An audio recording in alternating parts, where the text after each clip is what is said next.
কত অধ্যায়ের পড়া আজকে? পঞ্চদশ অধ্যায়। পঞ্চদশ অধ্যায়ের নাম কি? পুরুষোত্তম ইয়োগ। পুরুষোত্তম ইয়োগ থেকে আজকে আমরা কত নম্বর শ্লোকটা শিখব? 7 নম্বর শ্লোক। 7 নম্বর শ্লোক কে বলেছেন? শ্রী ভগবান। আমরা 7 নম্বর শ্লোকের শব্দগুলো জেনে নিই। মম এব অংশঃ জীবলোকে জীবভূত সনাতন। তারপরে মনঃ ষষ্ঠানি ইন্দ্রাণী প্রকৃতি স্থানী কর্ষতি। মম এব অংশঃ জীবলোকে জীবভূত সনাতন। মনঃ ষষ্ঠানি ইন্দ্রাণী প্রকৃতি স্থানী কর্ষতি। আমরা অনুষ্টাপ ছন্দে এবার পাঠটা শিখব। মম এব অংশঃ জীবলোকে জীবভূত সনাতন। মনঃ ষষ্ঠানি ইন্দ্রাণী প্রকৃতি স্থানী কর্ষতি। মম এব অংশঃ জীবলোকে জীবভূত সনাতন।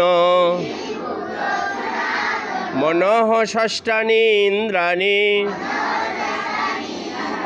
প্রকৃতি স্থানী কর্ষতি। শ্রী ভগবান বললেন, জীবাত্মা আমারই অংশ। জীবাত্মা যতক্ষণ না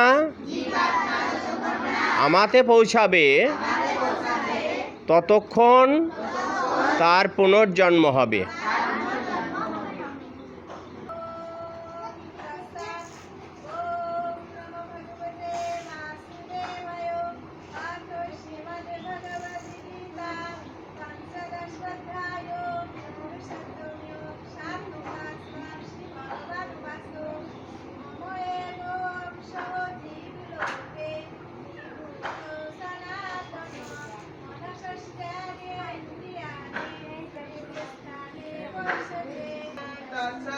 ओम नमो भगवते वासुदेवाय।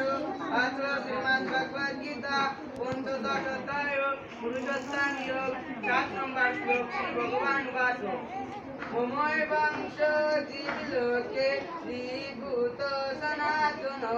मनः षষ্ঠাनि इन्द्रियाणि प्रकृति स्थानि कर्षति।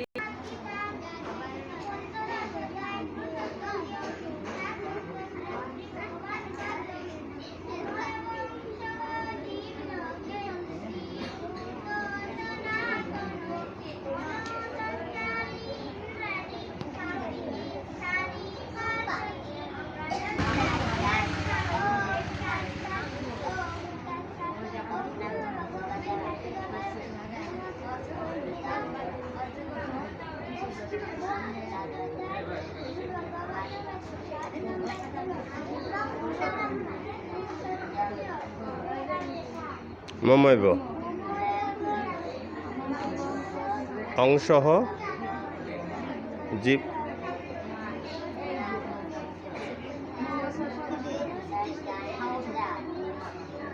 প্রকৃতি স্থানী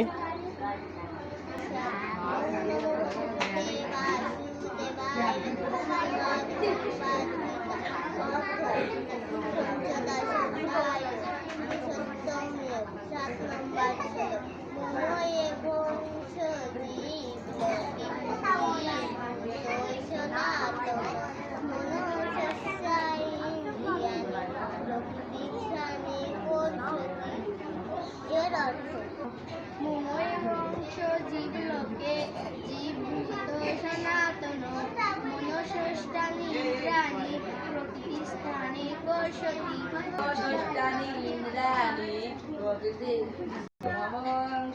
মম এব জীবভূত সনাতন। মনঃ ষষ্ঠানি ইন্দ্রিয়াণি প্রকৃতি স্থানে কর্ষতি।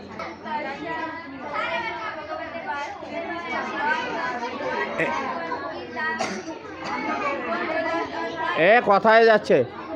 পঞ্চদশ অধ্যায় পুরুষোত্তম নিয়োগ। শাস্ত্র ভাষা ভগবান বলেন, মম এবং জীবলোকে জীবভূত সনাতন মনঃ ষষ্ঠানি ইন্দ্রাণি প্রকৃতিষ্ঠানি কর্ষতি মম এবং জীবলোকে জীবভূত সনাতন মনঃ ষষ্ঠানি ইন্দ্রাণি প্রকৃতিষ্ঠানি কর্ষতি জীবভূত সনাতন মনঃ ইন্দ্রাণি প্রকৃতিষ্ঠানি কর্ষতি